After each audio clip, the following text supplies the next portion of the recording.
Morning बच्चों, आज छठी की हम साइंस की वर्कशीट करेंगे। Worksheet number 14।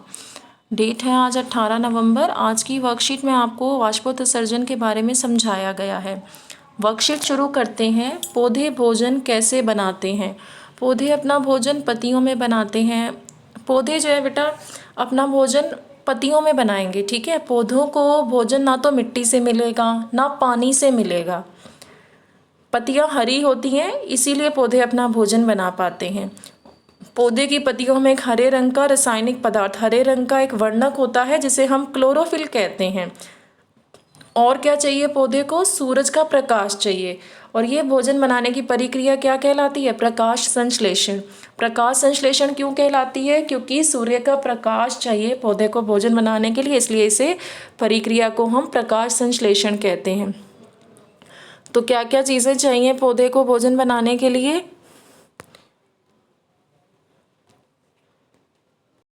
कार्बन डाइऑक्साइड चाहिए, जल चाहिए, सौर ऊर्जा यानी सूर्य का प्रकाश चाहिए और क्लोरोफिल चाहिए पौधों को अपना भोजन बनाने के लिए। अब आपको कुछ वाक्य दिए गए हैं जिसमें आपको सही गलत का निशान लगाना है। पहला है भोजन बनाने के लिए पौधे को ऑक्सीजन चाहिए, तो गलत है ये, क्योंकि पौधे को क्या चाहिए? Carbon dioxide. भोजन बनाते समय पौधे ऑक्सीजन को छोड़ते हैं वायुमंडल में, लेकिन उन्हें ज़रूरत किसकी होती है? कार्बन डाइऑक्साइड की, ठीक है। और यहाँ लिखा है कि पौधे को ऑक्सीजन चाहिए, गलत है ये। दूसरा वाक्य, पौधों को भोजन मिट्टी से मिलता है, तो नहीं। पौधों को भोजन किससे मिलता है? उनकी पत्तियों से, तो ये भी दूसरा भी गलत है।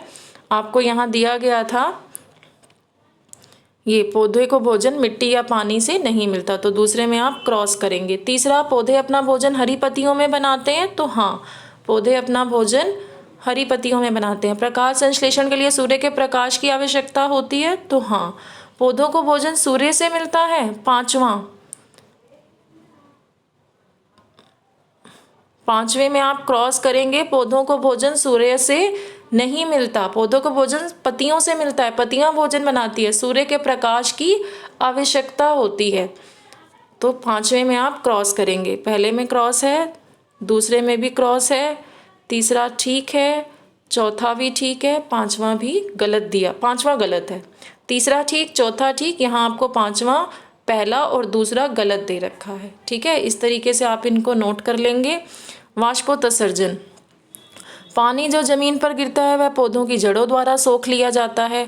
जड़ों से पानी तने से होता हुआ पौधे की पत्तियों तक पहुंचता है। पत्तियों में यह पानी वाष्प के रूप में परिवर्तित होता है और फिर वाष्प के रूप में ही वायुमंडल में चला जाता है। जो भी पानी आप गमलों में देते हैं या बारिश के कारण ज़मीन पर जो भी पानी गिरता है वो पौधों की जड़ों द्वारा, जो पौधे की जड़ें हैं वो उस पानी को सोख लेती हैं। फिर जड़ों से पानी तने में पहुंचता है और तनों से फिर पानी सब पत्तियों में पहुंचता है। रसारोहण मतलब, रसारोहण क्या है?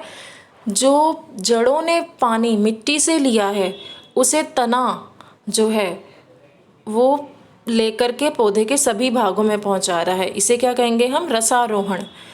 फिर पत्तियों में ये पानी जब पहुंचा तो वाष्प के रूप में परिवर्तित होता है।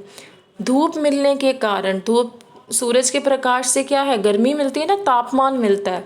तो धूप मिलने के कारण जो पौधे की पत्तियां हैं उनमें पानी प्रेजेंट है, पानी उपस्थित है।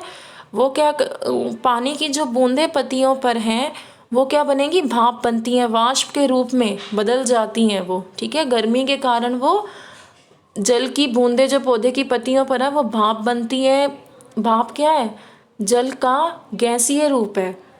और फिर ये जो पानी है वाष्प के रूप में जो बदला, गैसीय रूप में जो बदला, फिर वायुमंडल में ये चला जाता है और वाष्प के रूप में ही यह पानी वायुमंडल में चला जाता है, ठीक है।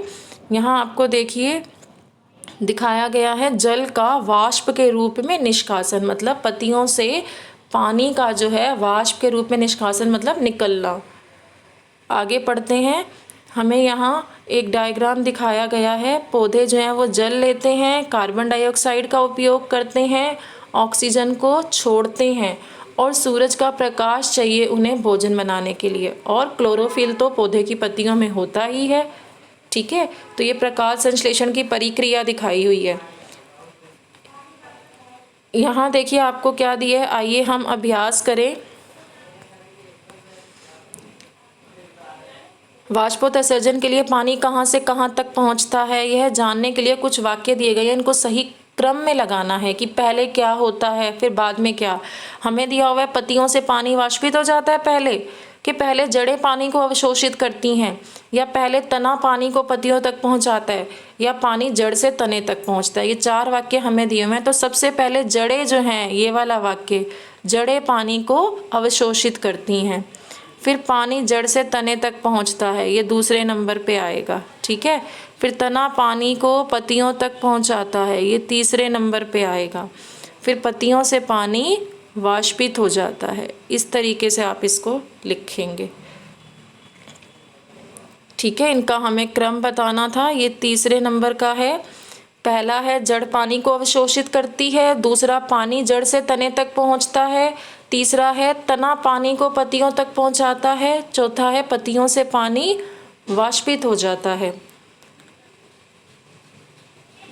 करके देखिए, आपको एक क्रियाकलाप दिया हुआ है बेटे, आप इसे घर में भी कर सकते हो। 2 गमले लेने हैं आपने जिसमें एक जैसे पौधे हों, और फिर क्या करना है, एक पौधे की पत्तियों पर तो पॉलीथीन डालना है और फिर धागे से बांध देना है उस पौधे की पत्तियों को, ठीक है। और उस पौधे को धूप में रख देना है। इस गमले का नाम आपने रखना है क लिख देना है उस गमले पर। ऐसे ही एक दूसरा गमला लेना है, उस गमले की पत्तियों पर भी पॉलीथीन आपने डालना है और धागे से उसको बांध देना है। उस गमले को फिर आपने घर के अंदर रखना है, उसका नाम रखना है आपने ख। पूछा जा रहा है क गमले के पॉलीथीन में आपने क्या देखा वह लिखिए, दूसरा ख गमले के पॉलीथीन में आपने क्या देखा वह लिखिए। तो जो बेटा आपने धूप में गमला रखा होगा उसमें क्या होगा, वाष्पोत्सर्जन की क्रिया होगी, क्योंकि धूप में उस पॉलीथीन के अंदर आपको जल की बूंदें दिखाई देंगी, ठीक है। धूप में रखने के कारण उस गमले में जो पत्तियां थी उससे पानी की बूंदें वाष्प के रूप में निकलेंगी और पॉलीथीन के अंदर आपको जल की बूंदें दिखाई देंगी। लेकिन जो गमला आपने घर के अंदर रखा उसे धूप तो मिली नहीं, कोई तापमान तो उसे मिला नहीं, तो घर के अंदर रखने के कारण उस गमले में आपको वाष्प की बूंदें जो हैं वो नहीं दिखाई देंगी। इसमें आंसर आप लिखेंगे, इसका आंसर है धूप में रखने के कारण क गमले के पॉलीथीन के अंदर जल की बूंदें दिखाई देती हैं। जल की यह बूंदें पत्ती से जलवाष्प के रूप में निकली हैं। इस क्रिया को वाष्पोत्सर्जन कहते हैं। और ख गमले के पॉलीथीन में जल की बूंदें नहीं दिखाई देती हैं क्योंकि यह गमला घर के अंदर रखा था जहां वाष्पोत्सर्जन की क्रिया नहीं हुई। ये ख गमले की बात हो रही है, ठीक है। वहां वाष्पोत्सर्जन की क्रिया हुई नहीं है तो जल की बूंदें दिखाई नहीं देंगी। अब आप इस वर्कशीट के क्वेश्चन आंसर कर लीजिए। अगर आपको मेरे वीडियोस अच्छे लगते हों तो प्लीज़ लाइक एंड सब्सक्राइब करें।